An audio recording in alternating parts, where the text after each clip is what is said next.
Hey, what's going on, everybody? It's me again, Golden Blue Dude. Hey, if you haven't already, go ahead and hit that like and subscribe button. This channel is home of at least one college football video every single day. And this is day 5 or 6. I don't even know anymore. It's one of those days of having COVID. Still dizzy, body hurts, but I'm still pumping out videos. But yeah, that's what this thing does to you. The days are starting to bleed together. Anyways, the coaching carousel, it's a big one this year. It's a crazy one this year. A lot of coaches being fired, a lot of coaches being hired, a lot of coaches being extended, retained, whatever you want to call it. And here's my update. And, you know, I'm going to throw some grades in there to give you my personal opinion of each choice by these football programs. First, here's the vacancies that are still left. I categorized them into 4 tiers. Tier 1, 2, 3, and 4. 4 is bottom of the barrel, and we have Troy, Akron, FIU. No one really cares about those schools. Tier 3, Temple, Louisiana Tech. I guess a few people might care about those schools. Tier 2, Washington State, Louisiana, Fresno State. Yeah, I guess they have decent fan bases. And then Tier 1, Notre Dame and Oklahoma. Those two have massive fan bases, and they're looking for coaches right now. Now let's look at the schools that have actually extended their current coaches. First up, Minnesota. They extend PJ Fleck through the 2028 college football season. He's 34 and 23 overall at Minnesota. In 2021, they went 8-4, and they are tied for second in the Big Ten West. That's not bad. So I give that extension an A-. He's a decent coach for Minnesota. Next up, Boston College. Boston College, they extend Jeff Hafley through the 2026 college football season. Boston College, 12 and 11 overall. That's not great. In 2021, they went 6-6, tied for 6th in the Atlantic. So for Boston College, I give them a B-. I guess they could do worse, but that's, you know, so far he's not a great head coach. Liberty, I like this one. Liberty extends Hugh Freeze through the 2028 college football season. He's 25 and 11 overall at Liberty. In 2021, they did take a slight step backwards from 2020. Finished the season 7-5, and they are actually headed into Conference USA. So I give that extension an A. That's a pretty good retention by Liberty. Next up, Oregon State. They extend Jonathan Smith through the 2028 college football season. So far, he's 16 and 27 overall at Oregon State. Not a great overall record, but in 2021, they went 7-5, third in the Pac-12 North. So maybe he's starting to build something at Oregon State. I give Oregon State a B- on this extension. UTSA, they extend Jeff Traylor through the 2031 college football season. 18 and 6 overall at UTSA, and in 2021, 11-1, first in Conference USA West. So I give UTSA an A+ in this extension. Wake Forest, they extend Dave Clawson in a long-term deal. I don't know the actual contract details other than it's long-term. Overall, 50 and 47, so slightly above 500 at Wake Forest. In 2021, they did go 10-2, finished first in the ACC Atlantic, so I'll give Wake Forest an A+. It's hard to recruit there. They're not known for football, so he's doing a good job at Wake Forest. Nebraska. Okay, here we go. Nebraska, they retain and extend Scott Frost. Scott Frost, not doing good at Nebraska. 15 and 29 overall at Nebraska. And in 2021, 3-9, finishing 6th in the Big Ten West. However, they were getting beat by 1 score. Pretty much every game that they got beat by 1 score. So they're right on the cusp. So I'm not going to give this an F, but I will give it a C- because Nebraska has gone nowhere under Scott Frost. So he better show some massive improvement next year for this to pay off. Oklahoma State, they extend Mike Gundy through the 2027 college football season. This guy's a mainstay at Oklahoma State. 148 and 68 overall at Oklahoma State. And in 2021, 11-1, first in the Big 12 with a chance to go to the playoffs. This is an A+ extension for the Cowboys. Next up, Penn State. Yes, they do extend James Franklin through the 2031 college football season. That's a pretty long extension. 67 and 33 overall at Penn State. In 2021, he went 7-5, fourth in the Big Ten East. Better than last year, but still not great. I give this extension an A-.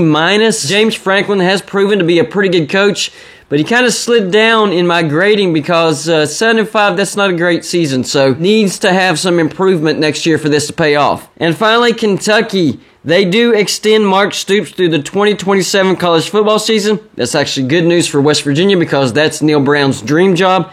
He is 58-53 overall at Kentucky. In 2021, 9-3, second in the SEC East. Exactly what I predicted Kentucky to do this year, and I got laughed at. I give this an extension, an A+. Mark Stoops is one of the most underrated coaches in the nation. Good job, Kentucky, at keeping Mark Stoops. Now time for the new hires. There's some big thumbs up for new hires and some big, what were you thinking hires as well. First up, Virginia Tech. Of course, they fired Justin Fuente, and they hired Penn State's defensive coordinator, Brent Pry, as their new head coach. He's been Penn State's defensive coordinator from 2016 to 2021. And in 2021, Penn State's defense allowed 16.8 points per game, which is 7th. That's a pretty good defense, but in my opinion, Virginia Tech needs an offensive-minded coach. For Virginia Tech, I don't like this hire. It's not because I hate Virginia Tech. I just don't think this is a very good hire, so I'm going to give Virginia Tech a C-. Next up, Texas Tech. Now, of course, they fired Matt Wells, and they hired Baylor linebackers coach Joey McGuire as their new head coach. And he was Baylor's linebackers coach from 2020 through 2021.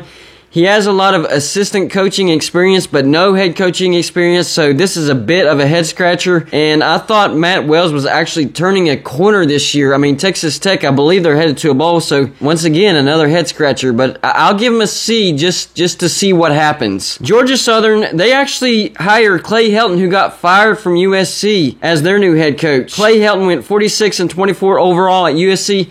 Nothing to brag about, but I think that's a good hire for Georgia Southern, so I'm going to give them an A. TCU fired a legend of a head coach in Gary Patterson, and they hired Sonny Dykes from SMU as their new head coach. Now, at SMU, Sonny Dykes was 30-18. That's not bad. And in 2021, they went 8-4, 6th in the AAC. Now, that's not a bad hire, but going from Gary Patterson to Sonny Dykes, I don't know. Maybe a lateral move at best. I'll give him a B+. We'll see what happens with Sonny Dykes. So that means SMU's head coaching job was open, and they hired Rhett Lashley, the offensive coordinator from the Hurricanes, as their new head coach. Rhett Lashley was the offensive coordinator for the Hurricanes from 2020 to 2021, and last year Miami averaged 34.1 points per game. That's 26th. That's not bad, but I don't know. I really don't like him as an offensive coordinator. I think he went through a lot of superstars and did absolutely nothing. I think he did less with more. So I'm going to give this hire for SMU a C-. I don't like it at all, really. Washington, the Huskies, they hired Kalen DeBoer, the coach from Fresno State, as their new head coach. Now, DeBoer went 12-6 overall at Fresno State. In 2021, Fresno State went 9-3, second in the Mountain West. This is a young hire, but not a bad hire. I'm going to give it a B. He's not proven, but he's shown he can win in the short time he was at Fresno State. So I give it a B. Next up, Florida, the Gators. About time that they got rid of Dan the Clown Mullen. I was wondering why they extended him. I warned Florida about extending him, but no, y'all didn't listen. You extended him. Now you're eating more money. He's gone, and Florida hires Billy Napier. I like this hire. Billy Napier, the former head coach of Louisiana. He was 39-12 overall at Louisiana. This past year, 2021, they went 11-1. First in the Sun Belt West. I give this hire an A for Florida. This is a good hire. I expect big things out of Billy Napier. What about LSU? They went out and hired Brian Kelly out of Notre Dame as their new head coach. Brian Kelly was 113-40 at Notre Dame. This past year, 2021, 11-1. They still have a shot to make the playoffs. Brian Kelly would not be coaching the Notre Dame Fighting Irish if they do go to the playoffs. He is now at LSU. I don't like him as a person. He's mean to his players. But as a hire for LSU, I like it. I give LSU an A. And finally, you already knew it was coming, USC the Trojans. They hired Lincoln Riley out of Oklahoma as their new head coach. He was 55-10 overall at Oklahoma. In 2021, Oklahoma went 10-2, third in the Big 12, which is actually a down year for Lincoln Riley. So I give this hire for USC an A. I think it's a pretty good hire. I think he'll make the most out of USC. I think he could win the Pac-12 at USC. I think he could get the Trojans into the playoffs. The Pac-12 is a very winnable conference. He did it in the Big 12. He avoids the SEC because Oklahoma is going to the SEC. Whether you like it or not, this was actually a pretty smart move both by USC and Lincoln Riley. So there you go. There's my grades for the extensions and the new hires for the coaching carousel of 2021. Y'all let me know what you think in the comments section. That's all I got for this show. Like and subscribe if you haven't already. And I'll see you on my next show.